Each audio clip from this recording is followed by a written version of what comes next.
जिसने परमेश्वर का प्रेम समझा है, वो इंसान कभी भी अंदर से अकेला डरपोक हो ही नहीं सकता। आप पढ़ सकते हो, यूहन्ना में लिखा है, सिद्ध प्रेम में भय नहीं है। अगर आप डरते हैं, परेशान होते हैं, अकेला महसूस करते हैं, मैं आपसे कहता हूं, आपके पास ज्ञान की कमी नहीं है, आपके अंदर परमेश्वर के प्रेम की कमी है।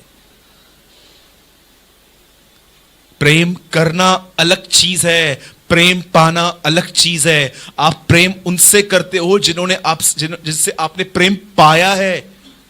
और जानते हो, हम प्रेम को न समझ सकें, इसीलिए शैतान ने हमारे आजू बाजू क्या किया है, हमारे सामने ऐसी ऐसी चीजें रखी हैं। कितनी बड़ी बात है, जरा आते भाई सकता, कितनी बड़ी बात है। आदम को सिर्फ एक फल खाने के लिए मना था, हमको 1000 फल खाने के लिए मना है। जानते होगे ना आप ये बात, ये भी नहीं करना है, वो भी नहीं। मैं आपसे पूछता हूं, आप में से कितने लोग संपूर्ण मन से विश्वास करते हैं कि चाहे मेरी कंडीशन क्यों भी है, चाहे मेरा कैरेक्टर कैसा भी है, चाहे मैं रोज गिरता हूं, रोज उठता हूं, रोज गिरता हूं, रोज उठता हूं, but still I believe my God loves me. मेरा परमेश्वर मुझसे प्रेम करता है, उसने मुझे नहीं छोड़ा है। एजरा शास्त्री कहता है, हम जानते हैं हम बंधनों में हैं, परंतु हम ये भी जानते हैं हमारे बंधनों में हमारे परमेश्वर ने हमें नहीं छोड़ा है। He know he is with me. क्यों आप अंदर से अपने आप को इनसिक्योर फील करते हैं? क्यों आपको ऐसा लगता है कि मेरा कोई नहीं है? मुझे पता है हम अच्छी स्माइल देते हैं, हम बोलते हैं यीशु मेरे साथ है, लेकिन कभी कभी डीपेस्ट अंदर जाइए, आप ऐसा आपको महसूस होगा, I am alone, nobody is with me. Bible कहती है सिद्ध प्रेम में भय नहीं है। मरियम खड़ी थी उसके सामने, काटना है काटो, मारना है मारो, जो करना है करो, मैं इसकी हूं, मैं इसकी हूं। आज भी आप देखो, सांस अच्छा नहीं चलती, हस्बैंड को कंप्लेन, बहू अच्छा नहीं चलती, उसको कंप्लेन, ये अच्छा नहीं चलते, इसको कंप्लेन, ये अच्छा नहीं चलते, complain, complain complain complain complain complain. Complaints क्यों है? तो ब्रदर, मतलब सामने वाला जो भी करता है वो करते रहने दे। अरे उसको करने दो, आप पे क्यों इतना असर हो रहा है? उसको लोग क्रूस पे मार रहे थे, उस पे असर नहीं हो रहा था। आपको कुछ बोलते तो आपको असर क्यों होता है? जानते हो क्यों? यीशु ने क्या कहा? जैसे मैं पिता के प्रेम में बना हुआ हूं, वैसे तुम भी मेरे प्रेम में बने रहो। मैं आपसे फिर से कहता हूं, आप में से कितने लोग परमेश्वर का प्रेम एवरी डे पाना जानते? हां, अभी आप एक बात देखोगे, ब्रदर आपकी बात बरोबर है। क्या यह सही है कि मैंने 2 घंटा पहले झूठ बोला, 2 घंटा पहले मैंने गाली निकाली, 2 घंटा पहले गुटखा खाया, 2 घंटा पहले मैंने ये किया, और परमेश्वर मुझसे प्रेम करता है? सुनिए, अब मैं जो कह रहा हूं, कभी कभी लोग सोचते हैं मैं अच्छा चलता हूं इसलिए परमेश्वर इंप्रेस हो। ये सही है स्टेटमेंट? सुनिए, परमेश्वर ऑलरेडी इंप्रेस है। अब ये बोलो, मैं परमेश्वर के साथ हूं और मैं अच्छा इसलिए चल रहा हूं ताकि मैं लोगों को परमेश्वर दिखाऊं।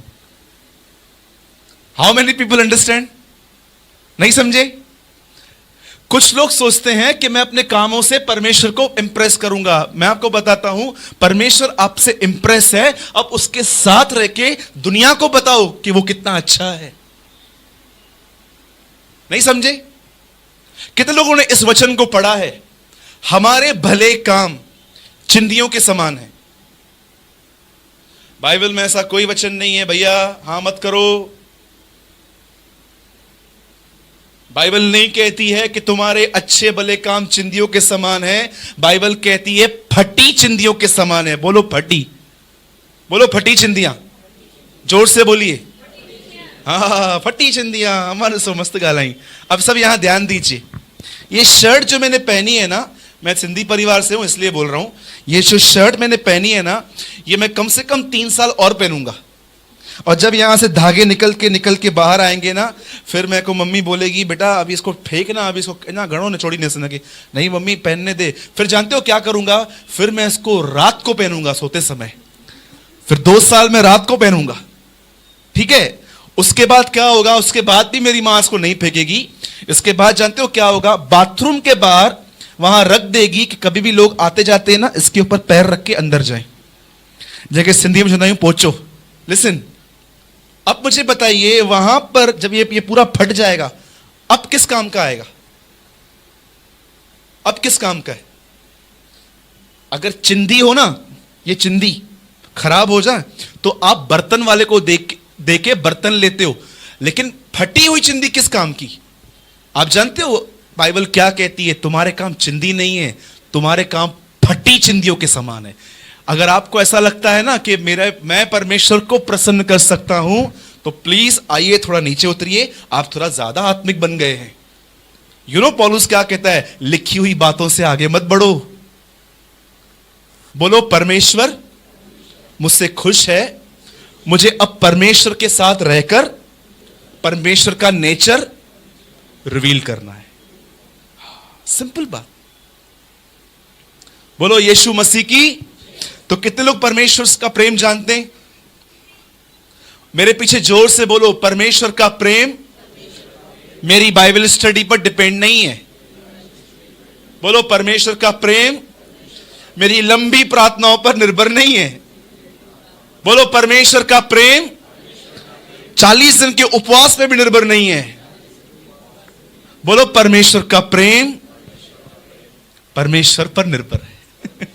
सिंपल, वो प्यार करता है। एवरी डे इस बात पे अपने आप को समझाइए, आईने के सामने खड़े होके बोलिए अपने आप को, परमेश्वर तुझसे प्रेम करता है, डर मत। आज से 61 में एक बहन ने परमेश्वर का प्रेम समझा था। मैं आपको बताता हूं, बड़े दुख के साथ, मेरे कलीसिया में ऐसे बहुत सारे लोग हैं जिन्होंने प्रभु के प्रेम को नहीं समझा है। ऑनेस्टली स्पीकिंग, मैं आपको एक स्त्री के बारे में बताता हूं जिसने परमेश्वर का प्रेम समझा था। थोड़ा ध्यान दीजिएगा। अभी एक बहन थी, उसने एक परमेश्वर के दास की मीटिंग सुनी और वो वहां से इतनी अंदर से इतनी प्रभु के लिए तैयार हो गई, उसे डिसाइड किया जब तक मैं प्रभु यीशु मसीह से नहीं मिलूंगी तब तक मैं शांत नहीं रहूंगी। और जानते उसने क्या किया? उसे 7 साल एक कमरे में परमेश्वर को दिन रात उपवासों में ढूंढा। और वो बेचारी बहुत गरीब घर की थी, बहुत गरीब घर की थी वो, और उसे परमेश्वर को एक महान रीति से ढूंढा। आप में से कितने लोग नए नियम की हन्ना को जानते हैं? Do you know? जब मैं हन्ना बोलता हूं तो सब पुराने नियम की हन्ना याद करते हैं। कितने लोग जानते हैं नए नियम में एक हन्ना नाम की लेडी थी, वो विधवा थी और 80 सालों से विधवा थी, और वो प्रभु के मंदिर में रह के, लिखा है, परमेश्वर के राज्य की बाट जोती थी। जानते हो, जब उस बहन ने प्रभु को ढूंढना चालू किया, ठीक 7 साल के बाद प्रभु यीशु मसीह उसके कमरे में आए और प्रभु ने उसे इस तरह बात की, बोला, मेरी बेटी, मैं यीशु हूं। और वो उस समय इतना रो रही थी प्रभु यीशु को देखकर, क्योंकि वो उसका स्वामी था। और जानते एक दिन क्या हुआ? जब वो उसके सामने आया, तब यीशु ने उसके सामने हाथ पसारे दोनों, और यीशु ने उससे कहा, मैं तेरे सामने 2 चीजें रख रहा हूं, तो दोनों में से कोई भी एक चूज कर ले। जानते उससे प्रभु ने उसके सामने क्या रखा? बोला, ये देख, ये एक सेवकाई है, इसमें तू रेडियो पे आएगी, बड़ी बड़ी मंच पे खड़ी होगी, टीवी पे दिखाई देगी, बहुत सारी जगहों पे तेरे नाम की चर्चा होगी, तू बहुत फेमस हो जाएगी, लेकिन मैं तेरे साथ यहां नहीं रहूंगा। क्या आप ये बिलीव कर सकते हो कि यीशु मसीह नहीं है, उसके बाद भी ये सब काम होते हैं? अरे इसीलिए बाइबल कहती है मनुष्य का टूटना बहुत जरूरी है, क्योंकि मनुष्य इतना शाना है, इतना सयाना है, वो पता नहीं कैसे कैसे कैसे उल्लासनगर बड़ा पड़ा है ऐसे विश्वासियों से जो आत्मिक नहीं है, सयाने, they are so much clever. और फिर प्रभु ने कहा, देख, एक और सेवकाई है, यहां पर लोग तुझे सिर्फ और सिर्फ गलत समझेंगे, धिक्कारेंगे, बहुत तेरे पीछे बैक में गंदी गंदी बातें कहेंगे, तू रेडियो पे भी नहीं आएगी, टीवी पे भी नहीं आएगी, लेकिन तू कमरे में बैठेगी और मैं तुझे कुछ ऐसे लोगों से मिलाऊंगा जिनको तू वो सिखाएगी जो तुझे मैं सिखाऊंगा, और ये लोग बाहर जाके देशों के देश हिलाएंगे। अब मुझे बताइए उस बहन ने क्या चुना होगा? जानते हो, उसने ये हाथ चुना, उसका नाम था मार्था विंग्स। मार्टिन ल्यूथर उससे इंस्पायर्ड हुआ था, मार्था विंग्स।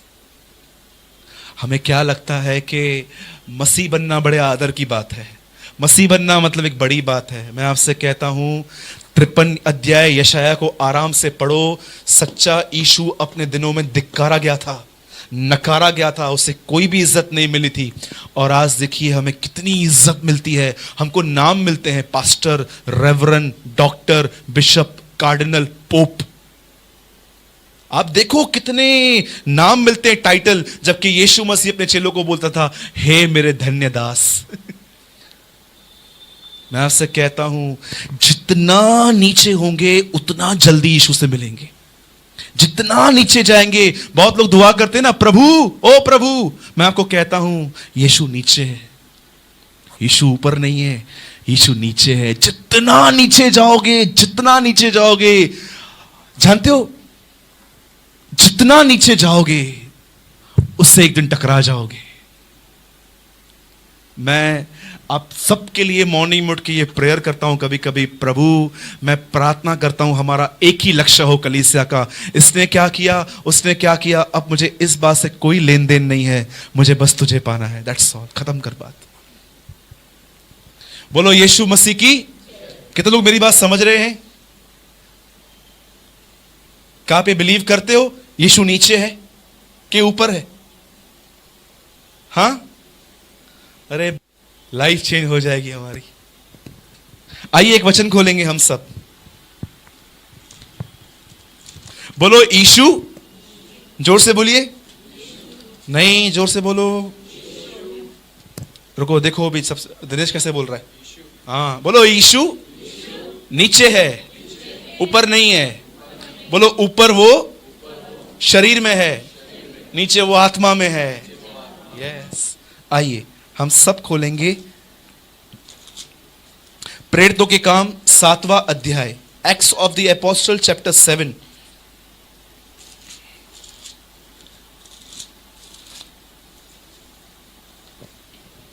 आज की मीटिंग उन लोगों के लिए है जिनके अंदर यह सवाल है, ये क्या हो रहा है?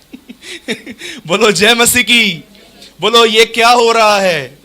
हाँ, मेरे मीटिंग का टाइटल है भाई, यही रखना, ये क्या हो रहा है। ओके,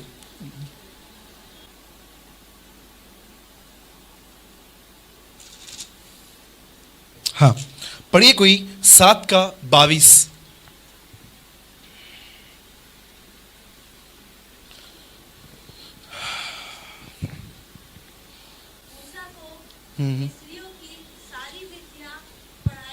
मूसा को मिस्र की सारी विद्या पढ़ाई गई और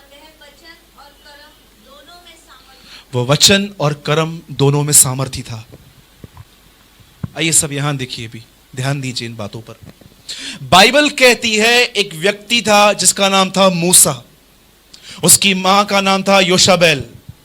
जब वो उत्पन्न हुआ उन दिनों में एक राजा राज्य कर रहा था जिसका नाम था फिरौन।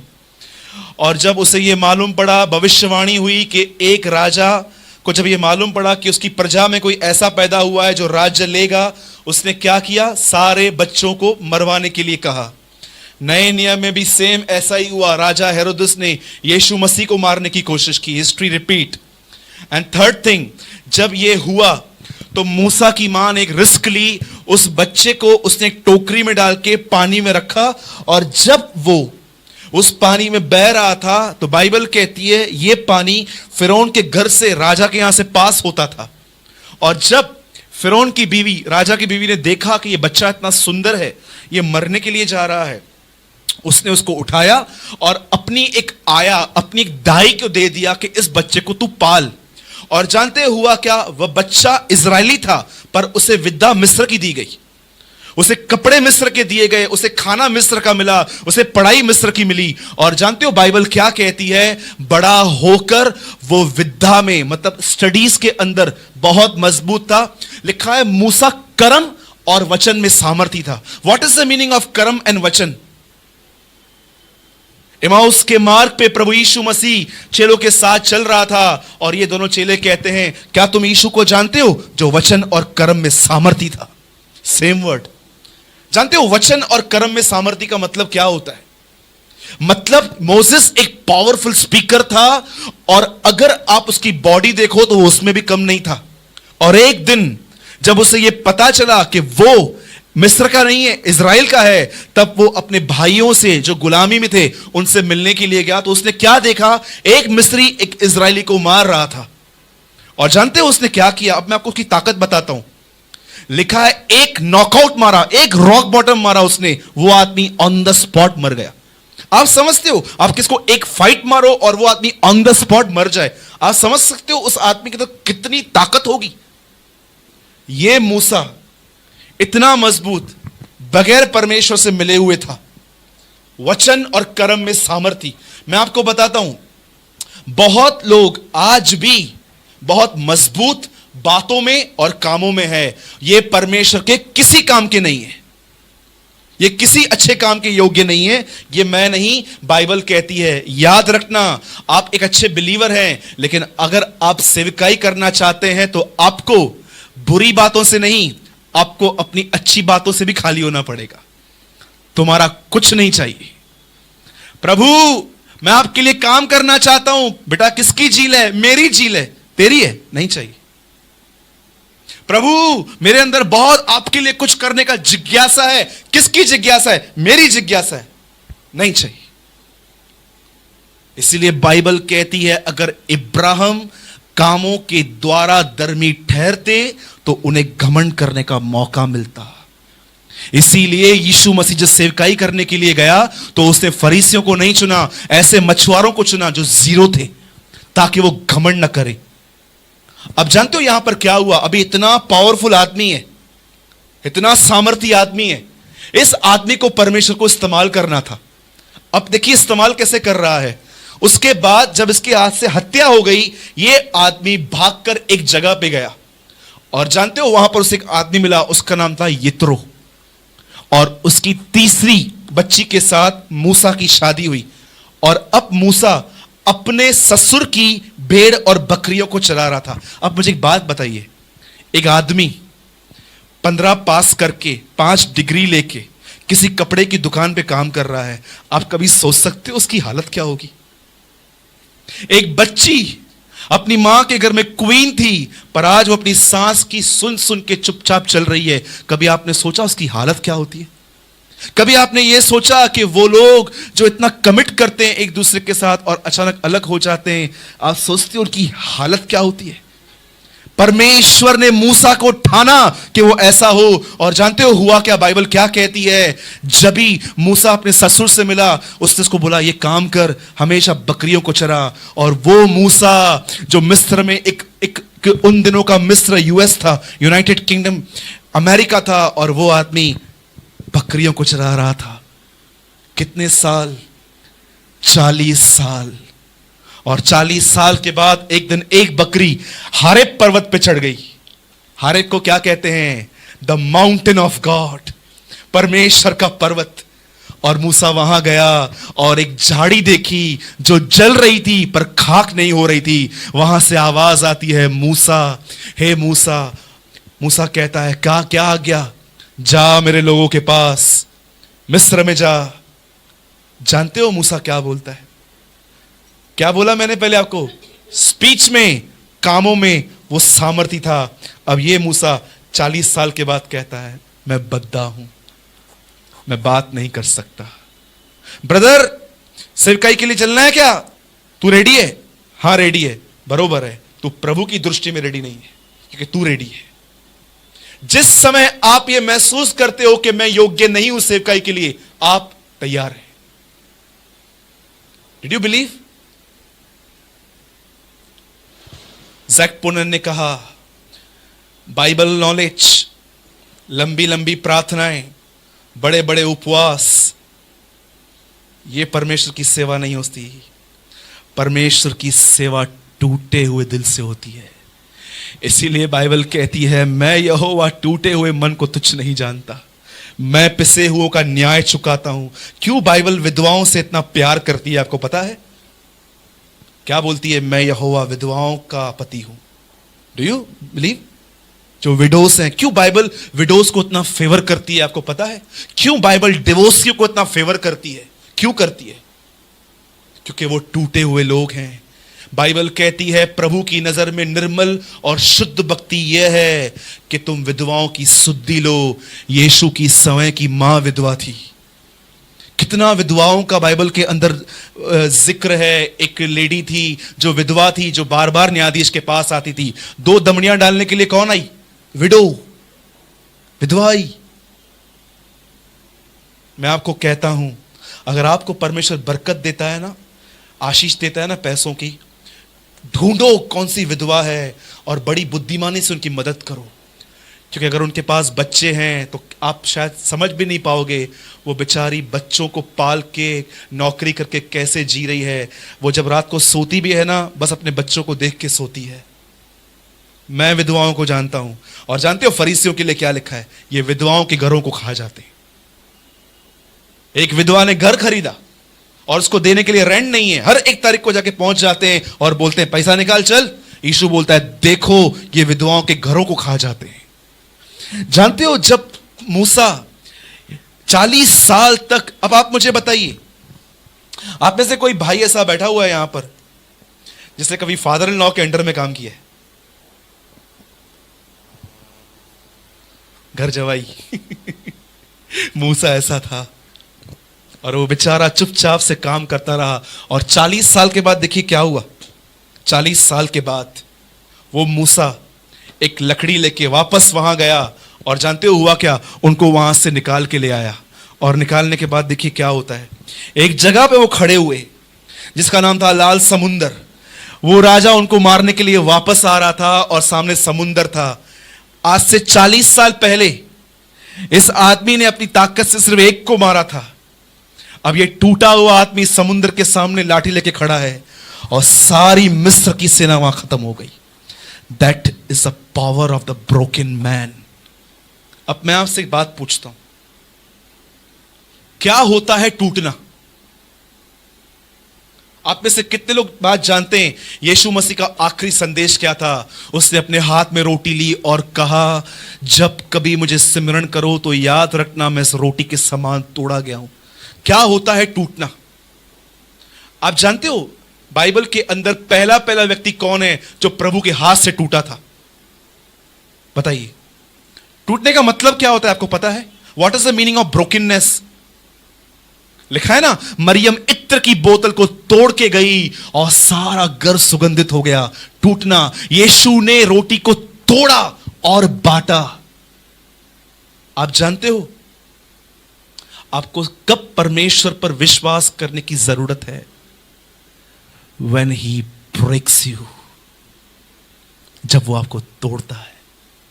क्या होता है तोड़ने का मतलब? अब मुझे बताइए, मूसा को प्रभु ने 40 साल जंगल में क्यों भेजा? मुझे इतना बताइए, बताइए।